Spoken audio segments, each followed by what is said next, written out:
चलो तो फिर मैं बनाता हूँ। तो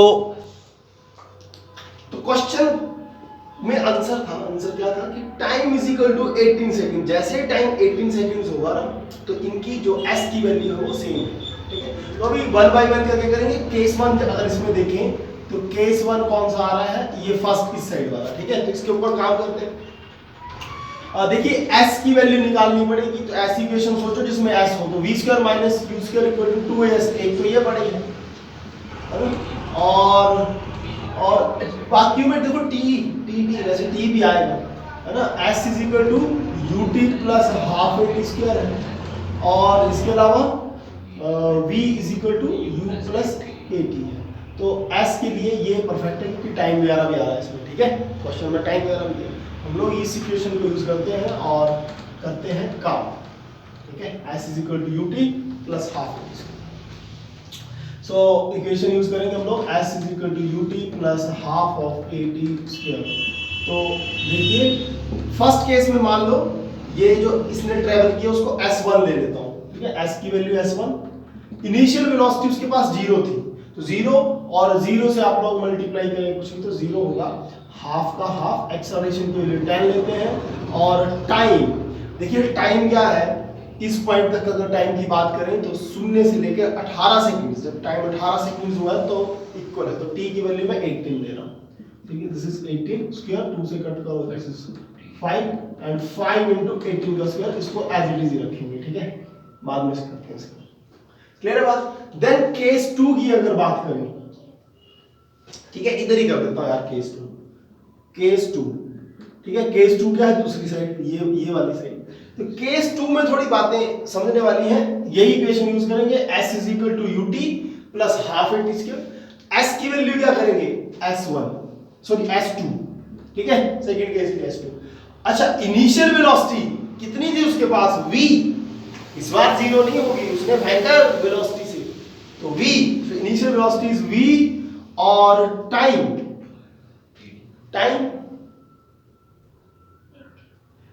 सोचना पड़ेगा, तो 18 नहीं आएगा, टाइम सोचो, क्योंकि देखो इसने जब 0 पे फेंका ना, स्टार्टिंग इधर से हुआ है सारा, फिर इसने जब ये इस पॉइंट पे फेंका तो टाइम कितना, 0। सोचो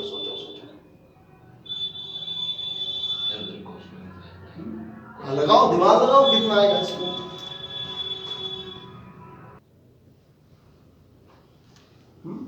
तो देन सेकंड जो केस आएगा उसमें जो टाइम आना है, जो उसमें टाइम आएगा वो मेन बात है। टाइम कितना आएगा, देखो इसको 6 सेकंड्स के बाद फेंका है, ये सुन लेना टाइम का, अगर कंफ्यूज हो तो। देखो टाइमिंग इधर से स्टार्ट होगी 0, फिर इसने 18 सेकंड्स लिए इस पॉइंट तक आने के लिए, और सेम टाइमिंग इधर भी स्टार्ट हुई, लेकिन ये बॉल 6 सेकंड्स के बाद फेंका गया है, ठीक है। मान लो 12 बजे मैंने एक्सपेरिमेंट स्टार्ट किया, तो ये जो बॉल था ये 12, मान लो 12:06 सेकंड, ये टाइम मिनट्स मत लेना इसको, ठीक है, सेकंड्स मान लो, तो इस 12:06 सेकंड्स पर मैंने फेंका, और 12:18 जैसे हुए तो दोनों ही मिलके इकट्ठे हो गए। तो मतलब डिस्प्लेसमेंट जो s2 हम लोग और s1 कैलकुलेट कर रहे हैं, फर्स्ट के लिए तो पूरा टाइम 18 सेकंड्स लिए, लेकिन सेकंड थोड़ा लेट फेंका गया है, 6 सेकंड्स लेट, तो 18 से 6 कम लेगा ये, ठीक है। तो that means 18 minus 6 that is 12। तो s is equal to u की जगह आ गया v, और t की वैल्यू आने वाली है 12, 1/2, एक्सेलरेशन की वैल्यू 10, और 12 का again square. So s2 is equal to 12v, और 2 से इसकी कटिंग करते हैं, दैट इज 5 into 12 का square. So this is s2, and this one s1 is equal to 5 into 18 का स्क्वायर। अब थोड़ा काम की बात आएगी, क्या काम की बात आने वाली है कि 18 सेकंड्स, ये सारा काम 18 सेकंड्स के लिए किया, इसमें क्या हुआ कि ये दोनों इक्वल थे, ठीक है। तो इसका मतलब ये हुआ कि s1 ने जितना डिस्प्लेसमेंट की और s2 ने जो डिस्प्लेसमेंट की वो इक्वल होगी, तो इसलिए मैं s1 is equal to s2 कर दूंगा। आ रही बात समझ। तो जैसे इसको इक्वल करेंगे तो s1 की वैल्यू क्या है, 5 into 18 का स्क्वायर, और s2 is 12v plus 5 12 square. सो हम लोग क्या करने वाले, दैट इज 5 into 18 स्क्वायर, और इसको इस तरफ लेकर आओ, -5 into 12 square is equal to 12 की थोड़ा कैलकुलेशन भी सीखना। अच्छा, ये कैलकुलेशन कैसे करते हैं, क्योंकि अगर आप लोग चले होंगे ना तो आप लोगों ने इधर मल्टीप्लाई करना है, 18 into 18 करो और 5 से करो, ऐसा करो, ठीक है। तो इधर फिर 5 कॉमन ले लो, तो क्या बचा, 18 का स्क्वायर माइनस 12 का square is equal to 12b, और इधर फॉर्मूला लगाओ a माइनस b, ठीक है। इससे नेक्स्ट में लगाओ, so it will be 5 8 minus b a plus b and that is equal to 12b, ठीक है। और 5 और 12 दिस इज 6, ठीक है, 6 और 18 plus 10 that is 30 is equal to 12v, तो 6 1 जा 6, 6 into 2 12, 2 से इसको काट देते हैं तो 15 आएगा, और 5 into 15 will be the velocity and that is 75, ठीक है, that is 75 metre per second. तो इसका मतलब ये हुआ कि उसको ये जो उसने बॉल फेंका था वो 75 मीटर पर सेकंड से फेंका होगा, तो ही पॉसिबल है कि 18 सेकंड्स के बाद वो मिल सके, ठीक है। सो नेक्स्ट क्वेश्चन क्या है, uh bus is moving with the speed of, एक बस है is moving with the speed of 10 metre per second, ठीक है।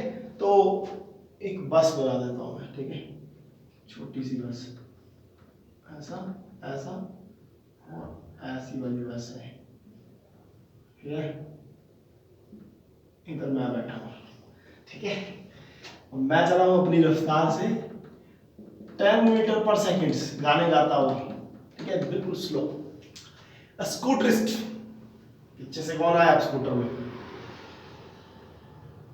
A scooterist wishes to overtake the bus in 100 seconds. ये जी स्कूटर है अपना, थोड़ा एकदम एडवांस टाइप का, ठीक है, और इधर बैठा है ओजस, एकदम स्टंट करता हुआ आ रहा है, ठीक है। ये हैंडल है,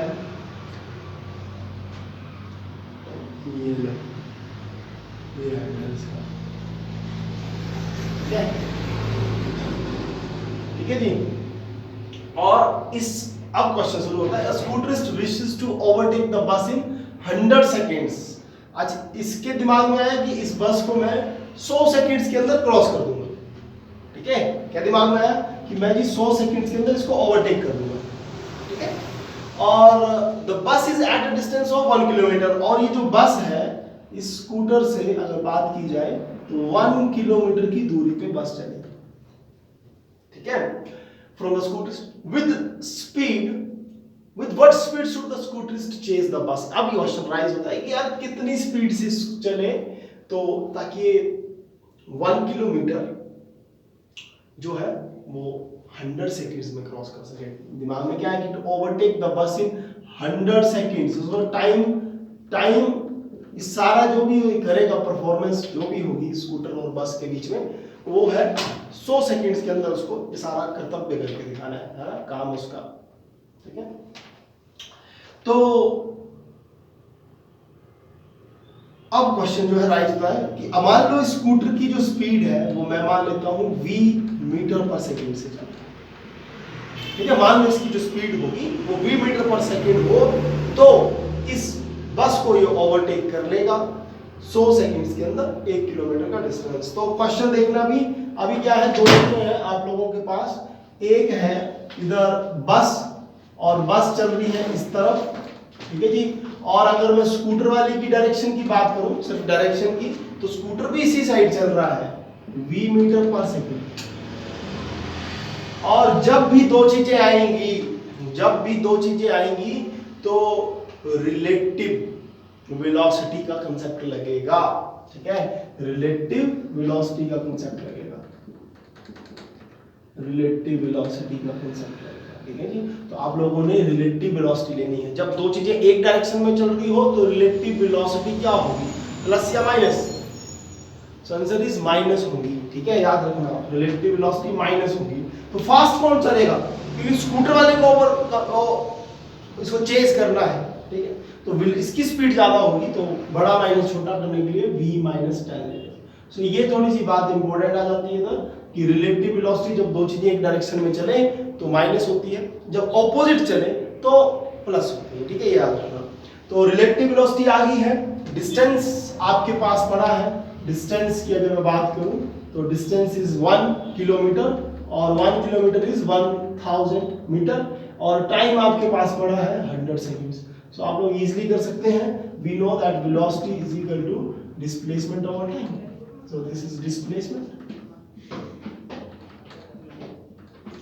velocity is equal to displacement over time and velocity is equal to displacement. Displacement is 1000 and time is 100 और जो velocity है relative velocity that is v minus 10, ठीक है जी, v minus 10। तो आप लोग इसको जल्दी से सॉल्व करें और क्या आंसर आता है वो जल्दी से फिर बताएं कि कितना आंसर आ रहा है, बिल्कुल इजी है। सो क्या होगा, 100 से आप लोग 2 जीरो से 2 जीरो काटोगे तो v minus 10 is equal to 10 और फिर ये 10 इस साइड जाएगा तो ये तो इधर माइनस का है, दूसरी साइड जाके प्लस का, तो 10 प्लस 10 इज 20, तो 20 मीटर पर सेकंड। ये वेलोसिटी या ये स्पीड उसको करनी पड़ेगी इधर 20 मीटर पर सेकंड। इससे चला तो 1 किलोमीटर वो 100 सेकंड्स में क्रॉस कर देगा। पर ये रिलेटिव वेलोसिटी का कांसेप्ट है, याद रखना, जब दो चीजें ऐसे चलेंगी ना तो रिलेटिव वेलोसिटी लगानी है v माइनस 10, माइंड में रखना। और अगर बाई चांस मान लो ये इस तरफ आ रही होती, ये गाड़ी इस साइड ना जाके इस साइड आ रही होती मान लो, ठीक है, ये गाड़ी, तो फिर प्लस होना था और पूछा होता कि ये कब मीट करेंगे एक दूसरे के साथ, तो आप लोगों ने प्लस किया। स्कूटर ऐसे चल रहा है, ये ऐसे आना स्टार्ट हो रही है, तो वेलोसिटी से ऐड कर लेनी थी, बाकी वर्किंग प्रोसेस सेम रहना था, टाइम वेलोसिटी इसी तरह से पता लग जानी थी, ठीक है, लग रहा पता। तो ये डायरेक्शंस जरूर देखना रिलेटिव वेलोसिटी के टाइम, ठीक है जी। तो क्वेश्चन है the distance travelled by a particle, the distance travelled by a particle starting from rest, अगर स्टार्टिंग फ्रॉम रेस्ट है तो initial velocity will be 0, moving with an acceleration, इसके आगे क्या दिया है, moving with an acceleration 4/3 metre per second square. So acceleration is given that is 4/3 metre per second square, और in the third second and time is given, और time भी ऐसा नहीं 3 वो टाइम नहीं है, ये nth सेकंड, ठीक है, दैट इज nth जो सेकंड था जो हम लोग लेते हैं that is third, that is 3, तो n की वैल्यू है, समझ रहे हो ना, n is the time here. So s nth और s nth मतलब s थर्ड है ना, n का मतलब इधर थर्ड है, will be equal to u की वैल्यू 0, एक्सेलरेशन की वैल्यू आने वाली है 4/3 और 2 पहले से बड़ा है तो ये 2 रख दिया, और 2 times n is 3 and -1, so it will be 2 से देखो 2 कैंसिल करो, that will be 2/3 and 3 into 2 is 6 minus 1 that is 2/3 into 5 that is 10/3, right 3.3 और 100/3 आता तो 33 पॉइंट आता है, ठीक है, जो कल आया था, तो 10/3 और ये वैल्यू है दैट इज द डिस्टेंस। तो ये आई थिंक नहीं, ये मीटर में चला तो मीटर में आना आंसर, ठीक है, दैट इज 3.3 और 10/3, ठीक है, और 10/3 ऑप्शन में है, तो यही आंसर होगा, ठीक है जी। एक बार टाइम चेक कर लो।